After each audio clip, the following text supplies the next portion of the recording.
Picture this. You're standing in the cereal aisle of your local grocery store, and before you stretches what feels like an endless wall of colorful boxes. Honey Nut this, Cinnamon Crunch that, organic ancient grain something else. There are literally over 200 different cereals to choose from, and suddenly, what should be a simple decision, what to eat for breakfast, becomes this overwhelming moment of analysis paralysis. You find yourself reading ingredient lists, comparing prices, wondering about nutritional content, thinking about what your family will actually eat, and before you know it, you've been standing there for 10 minutes stressing about cereal. And this is just breakfast. You haven't even gotten to the big decisions yet. Your career, your relationships, where to live, how to spend your time and money. Here's a mind-boggling statistic that might explain why you feel so exhausted by the end of each day. Researchers estimate that the average person makes approximately 35,000 decisions every single day. From the moment you wake up, should I hit snooze or get up? To the last thought before sleep. Should I read or just close my eyes? Your mind is constantly choosing, evaluating, deciding. Now, what if I told you that there's an ancient Buddhist wisdom that could transform your relationship with all these decisions? What if instead of approaching choices with anxiety, analysis, and attachment to outcomes, you could make decisions from a place of profound peace and clarity? What if the secret to better decision-making isn't more information, more planning, or more control, but actually less attachment to any particular outcome? This might sound counterintuitive in our achievement-oriented culture that tells us to optimize everything, to find the best choice, to maximize our results. But the Buddha discovered something remarkable about the nature of choice and suffering over 2,500 years ago. And what he found can revolutionize how you navigate everything from what to have for lunch to the biggest life transitions you'll ever face. The concept I want to share with you today is called emptiness in Buddhist philosophy. And I know that word might sound abstract or even nihilistic at first. But emptiness, properly understood, is actually the most practical wisdom you can apply to your daily life. It's not about becoming indifferent or passive, quite the opposite. It's about discovering a way of choosing that's free from the stress, anxiety, and regret that usually accompany our decisions. When you understand emptiness, you begin to see that most of our decision-making suffering comes not from the choices themselves, but from how tightly we grasp onto specific outcomes, how desperately we try to control results that are largely beyond our control, and how much we invest our sense of self-worth in making the right choice every single time. Today, we're going to explore how this profound teaching can transform those 35,000 daily decisions from sources of stress into opportunities for wisdom and peace. We'll discover how to choose without attachment, how to make decisions from clarity rather than fear, and how to trust the natural intelligence that emerges when we stop grasping so tightly onto our preferences and opinions. Whether you're facing a major life decision right now, or simply want to bring more ease to everyday choices like what to wear, how to respond to that difficult email, or which Netflix show to watch tonight, this ancient wisdom offers a path to freedom that's as relevant today as it was when the Buddha first taught it under the Bodhi tree. So take a comfortable seat, let yourself settle into this moment, and let's explore together how the deepest spiritual wisdom can transform the most ordinary moments of your life.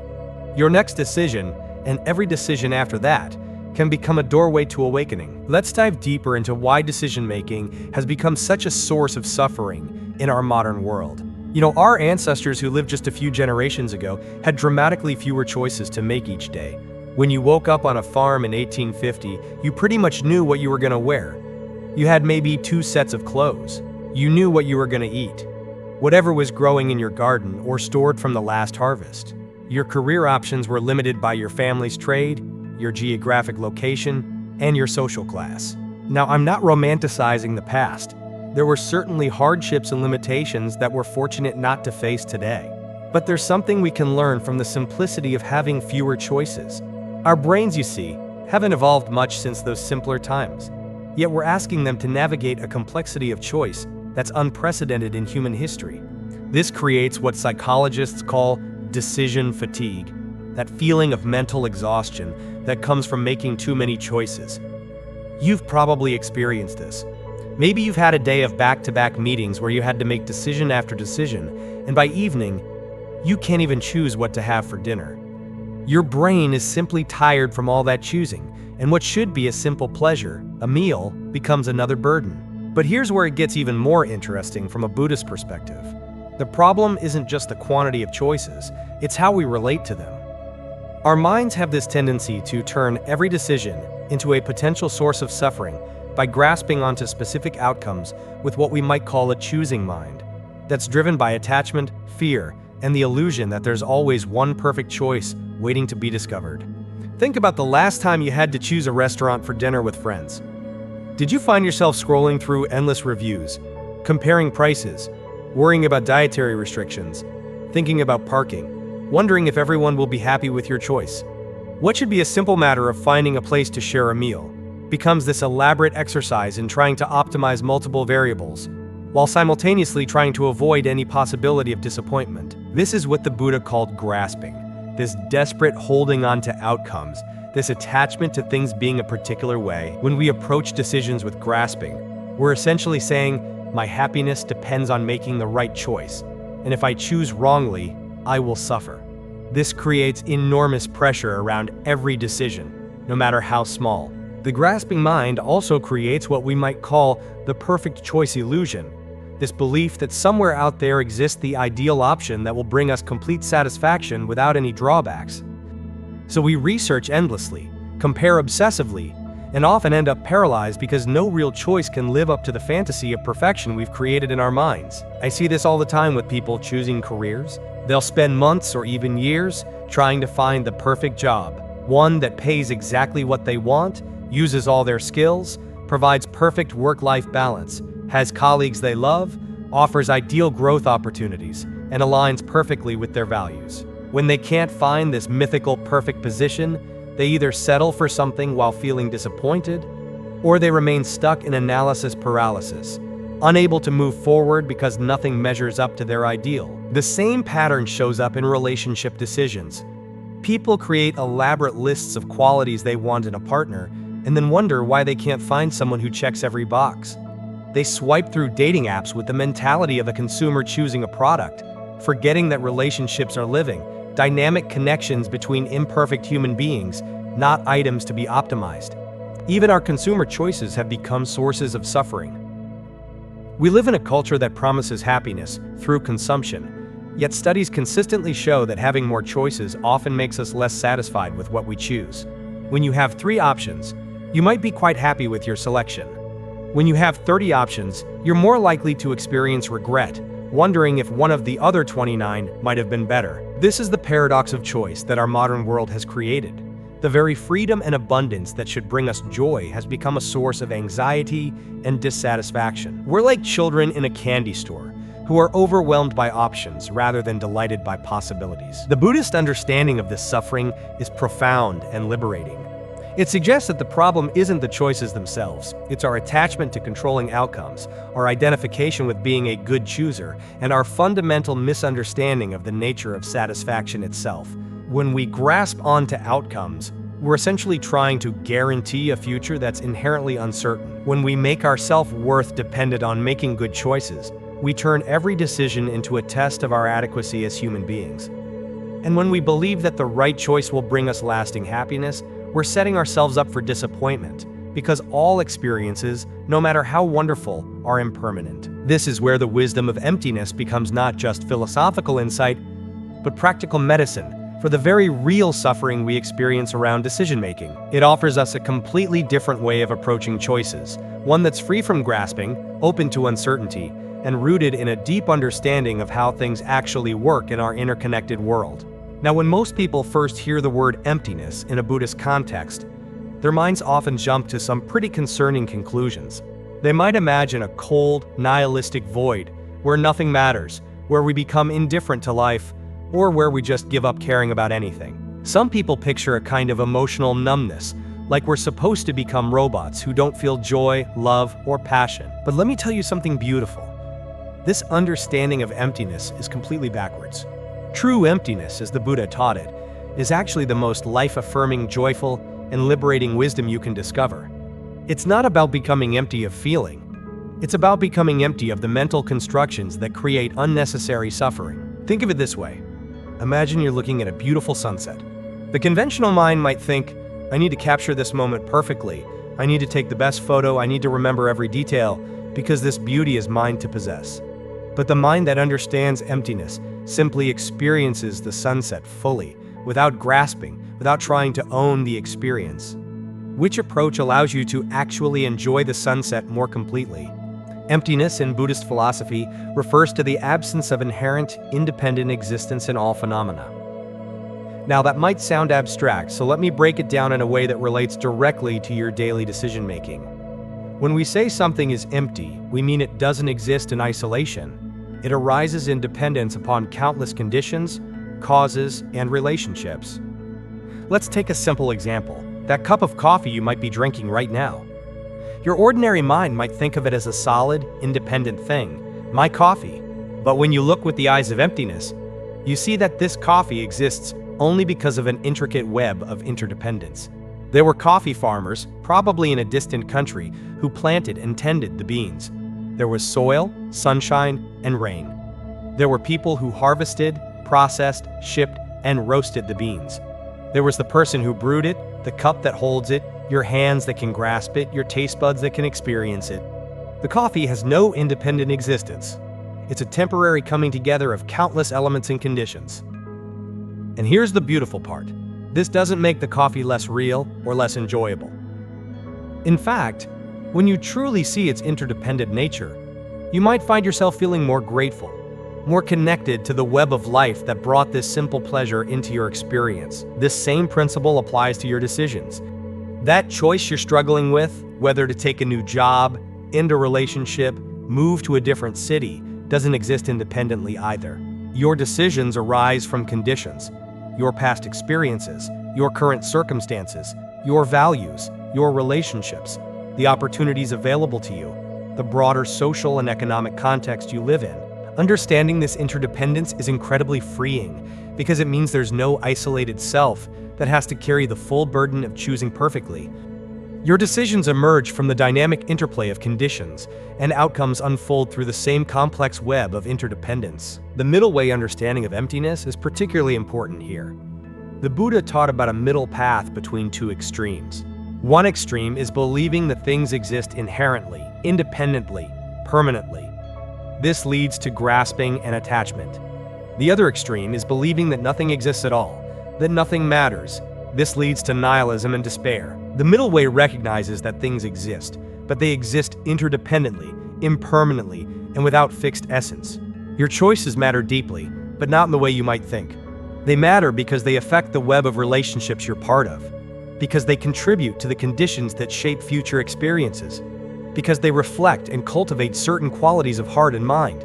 In practical terms, this means you can care deeply about your decisions without being attached to specific outcomes. You can choose thoughtfully and act wholeheartedly while remaining open to whatever unfolds.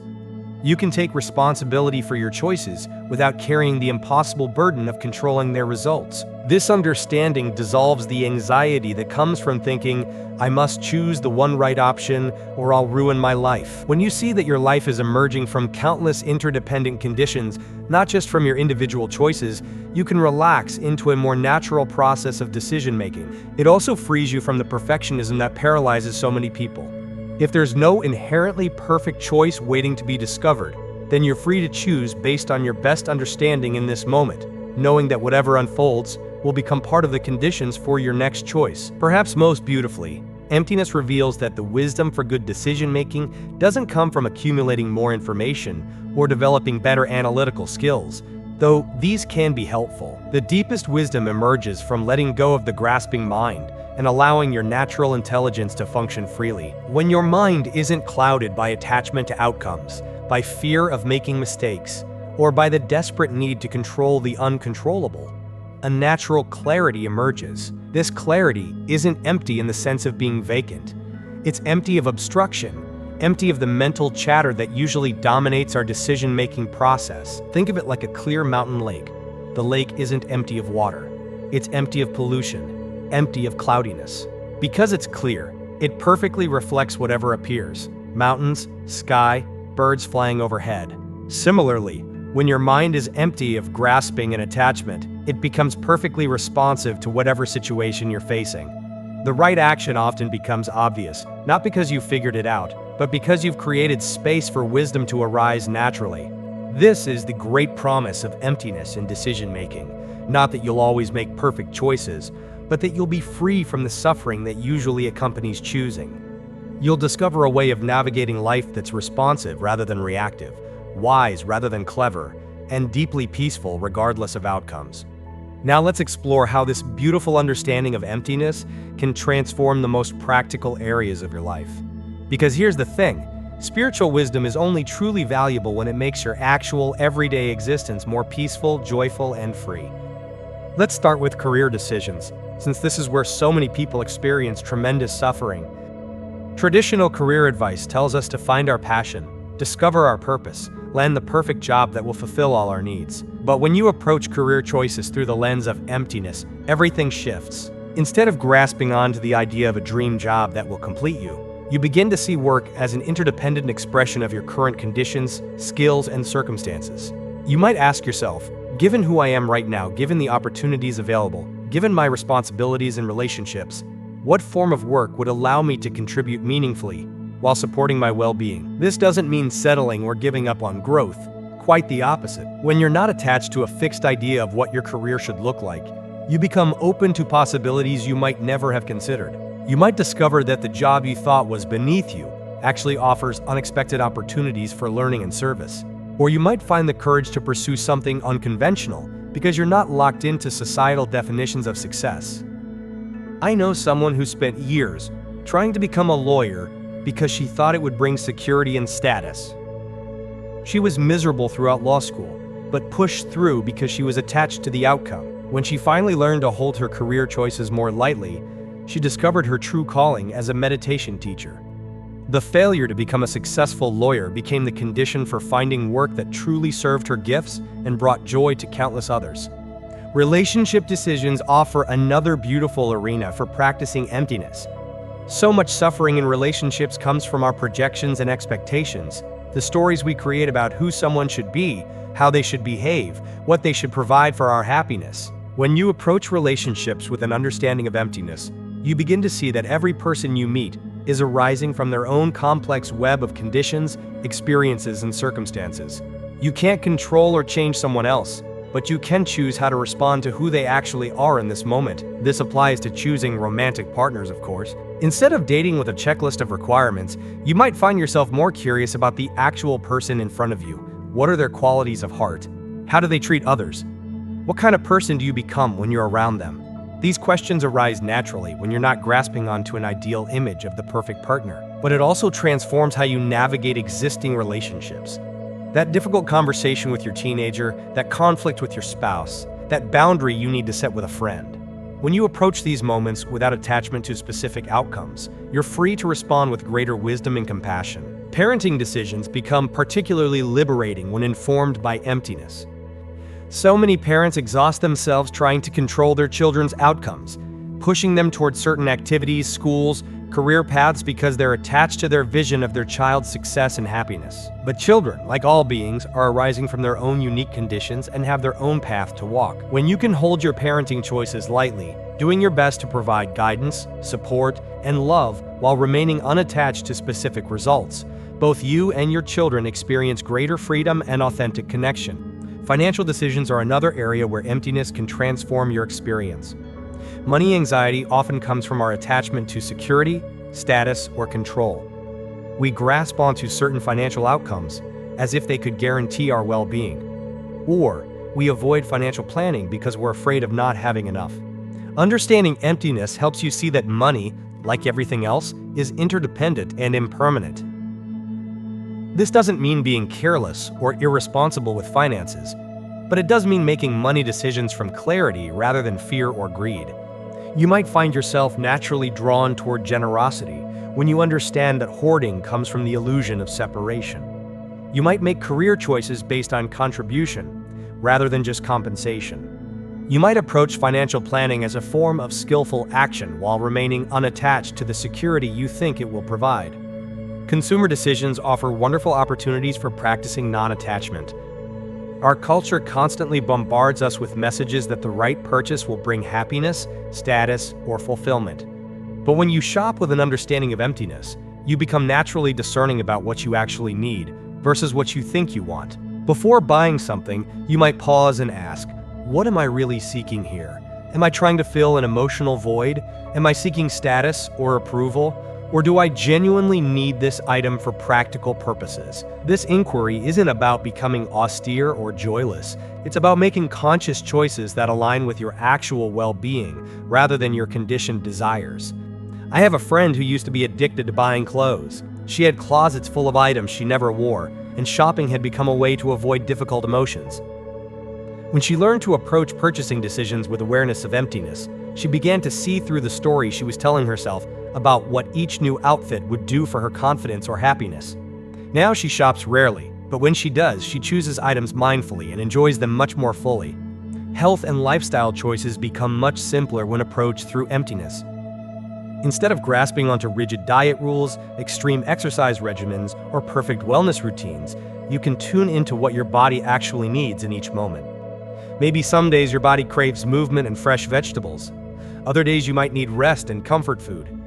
When you're not attached to being a perfect health person, you're free to respond appropriately to your actual conditions, rather than following someone else's rules about what you should do. This doesn't mean abandoning all structure or discipline. It means holding your health practices lightly, adjusting them as needed, and not making your self-worth dependent on following them perfectly. Even medical decisions can be approached with this wisdom. When facing illness or health challenges, emptiness helps you make decisions from a place of acceptance and clear seeing, rather than denial, desperation, or grasping onto specific outcomes. You can pursue appropriate treatment wholeheartedly while remaining open to whatever unfolds. The beautiful thing about applying emptiness to daily decisions is that it doesn't require you to become a different person or dramatically change your lifestyle. It's simply a shift in how you hold your choices, with more lightness, more openness, more trust in the natural wisdom that emerges when you stop trying to control the uncontrollable. Each decision becomes an opportunity to practice freedom, to choose from love rather than fear, and to trust the interconnected intelligence of life itself.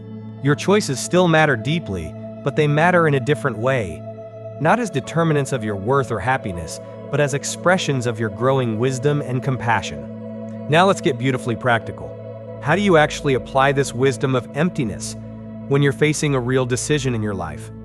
I want to share with you a simple but profound method I call the pause technique, a way of approaching choices that embodies the principles we've been exploring. Pause stands for pause before deciding, assess without attachment, understand interdependence, select with wisdom, and engage without grasping. Let me walk you through each step with the gentleness of a friend who wants to see you free from decision anxiety forever. The first step, pause, might seem obvious, but it's revolutionary in our reactive culture. Most of us make decisions from a place of mental momentum, immediately jumping into analysis mode or following our first impulse. But what if, when faced with any choice, you simply stopped for a moment? This pause doesn't need to be long. Even 3 conscious breaths can create space between you and the urgency that usually drives decision-making. In this pause, you're stepping out of autopilot and into awareness. You're saying to yourself, let me be present with this choice, rather than rushing through it. During this pause, you might notice what's arising in your body and mind. Is there anxiety about making the wrong choice? Excitement about certain possibilities? Fear of disappointing others? This noticing isn't about judging these feelings. It's about becoming aware of the emotional weather surrounding your decision. Next comes assess without attachment. This is where conventional decision-making and empty decision-making really diverge. Usually, we assess our options by immediately grasping onto our preferences, projecting our desires onto different outcomes, and trying to predict which choice will bring us the most satisfaction. But when you assess without attachment, you're looking at your options with curious, open awareness. You're gathering information, yes, but you're not clutching onto specific results. You might ask yourself, what are the actual facts here? What are my real options? What conditions are present in this situation? This kind of assessment is like being a kind scientist studying your own life. You're interested in understanding what's true, rather than confirming what you want to be true. You're open to discovering that your initial preferences might not actually serve your highest good. The third step, understand interdependence, is where the wisdom of emptiness directly enters your decision-making process. Instead of thinking, what do I want? You begin to ask, what wants to emerge from these conditions? You recognize that this decision is arising from countless factors beyond your individual preferences. your relationships, your responsibilities, your circumstances, the broader context of your life. You're not an isolated decision maker trying to optimize your personal outcome. You're part of an interconnected web, and your choice affects and is affected by countless others. This understanding naturally cultivates humility and wisdom. You realize you can't control all the variables, you can't predict all the consequences, and you don't need to carry the burden of making the perfect choice. You simply need to respond appropriately to what's actually present. When you select with wisdom, you're choosing from this place of open awareness rather than grasping.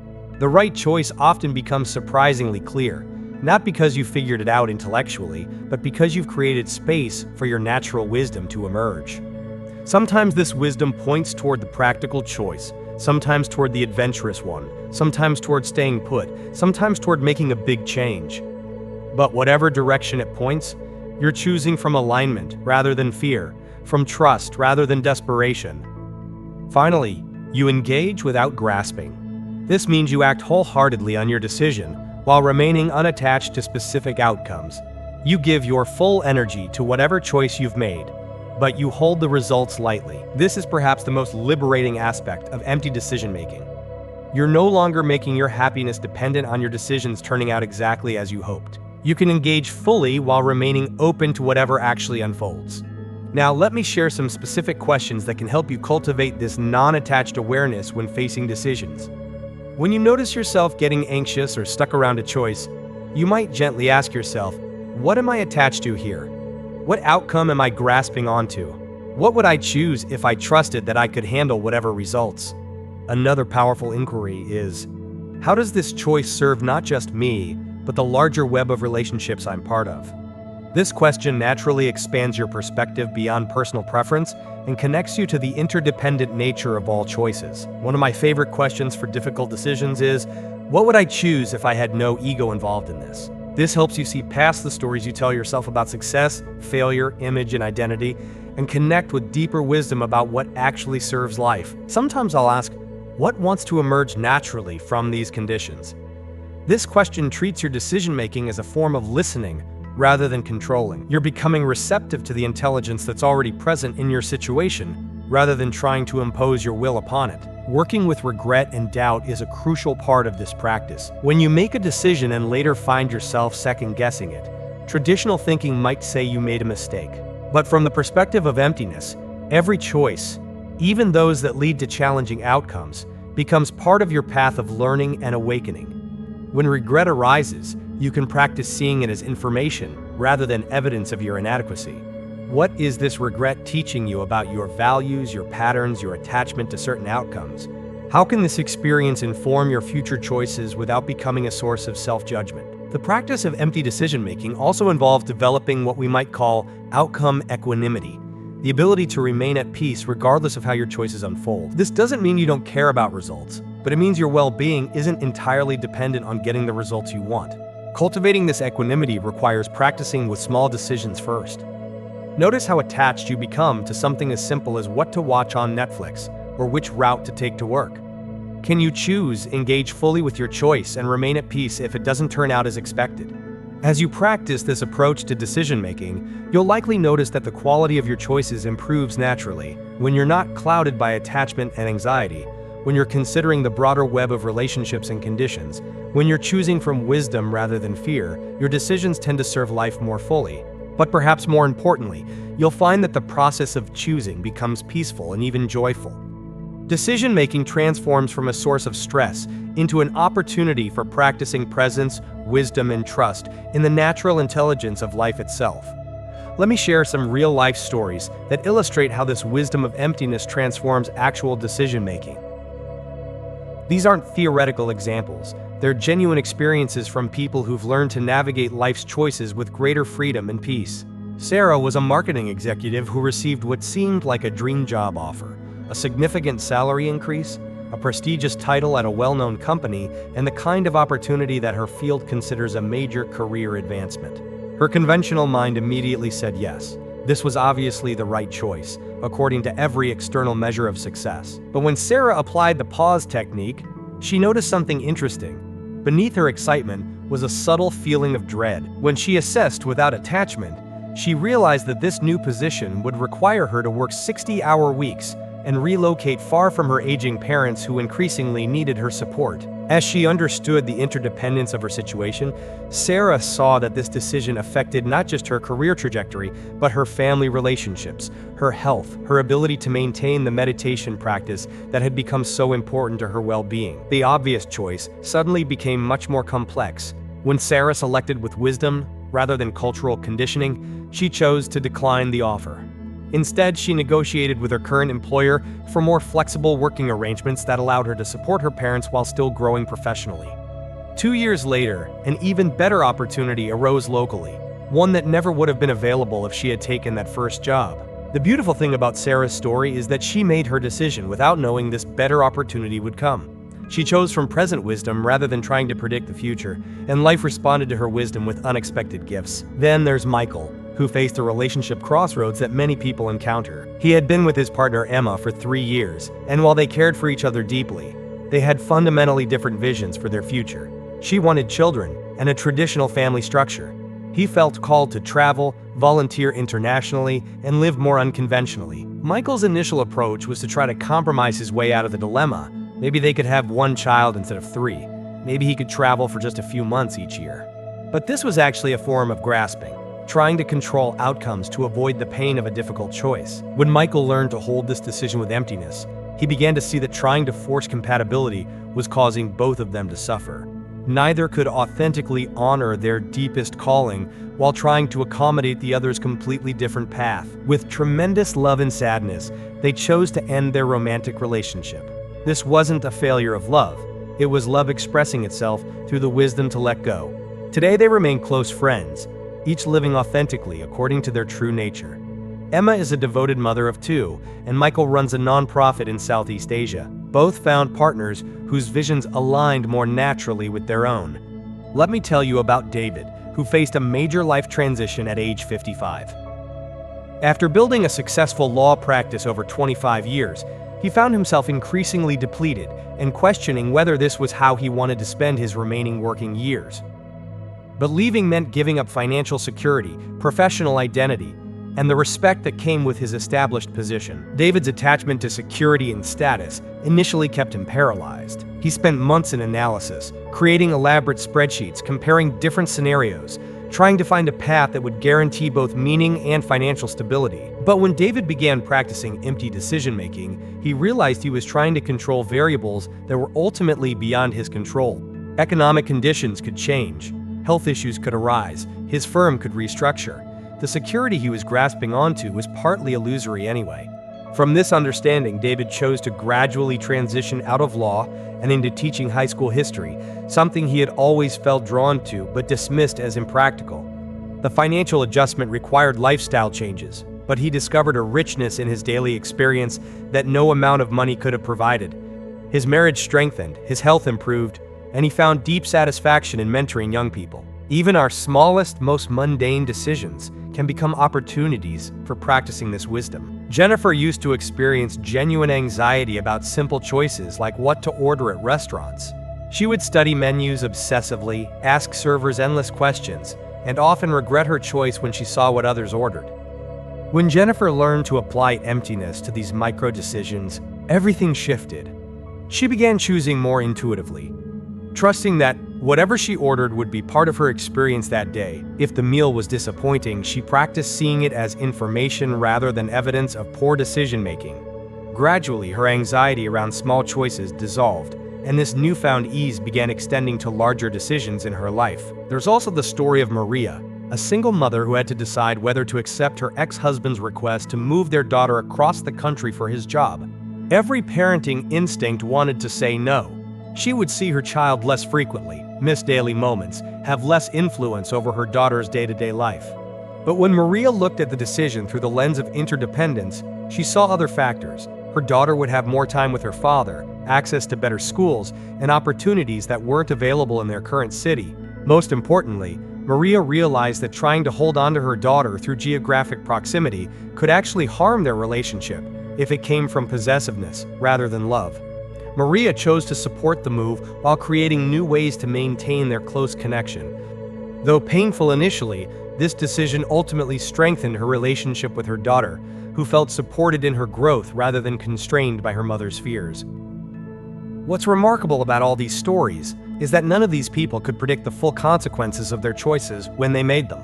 But by choosing from wisdom rather than attachment, by considering interdependence rather than just personal preference, by remaining open to unexpected outcomes, they all discovered that life has an intelligence that supports authentic choices. Their decisions weren't perfect according to conventional measures, but they were right according to deeper criteria. They honored truth, served love, and created space for authentic flourishing. This is the gift of empty decision-making, not perfect outcomes, but perfect peace with whatever outcomes arise from choices made with wisdom and love. As you begin practicing this approach to decision-making, you'll likely encounter some familiar obstacles that have kept countless people stuck in patterns of anxious choosing. Let me address the most common ones with gentle understanding and practical solutions. The first obstacle many people face is the fear that emptiness will lead to indecision or paralysis. If I'm not attached to outcomes, they worry, how will I ever choose anything? Won't I just sit there forever, unable to move forward? This concern is completely understandable, but it's based on a misunderstanding of what emptiness actually means. Remember, emptiness doesn't mean indifference. It means freedom from grasping. When you're not clouded by attachment anxiety, when you're not paralyzed by the need to make the perfect choice, clarity naturally emerges.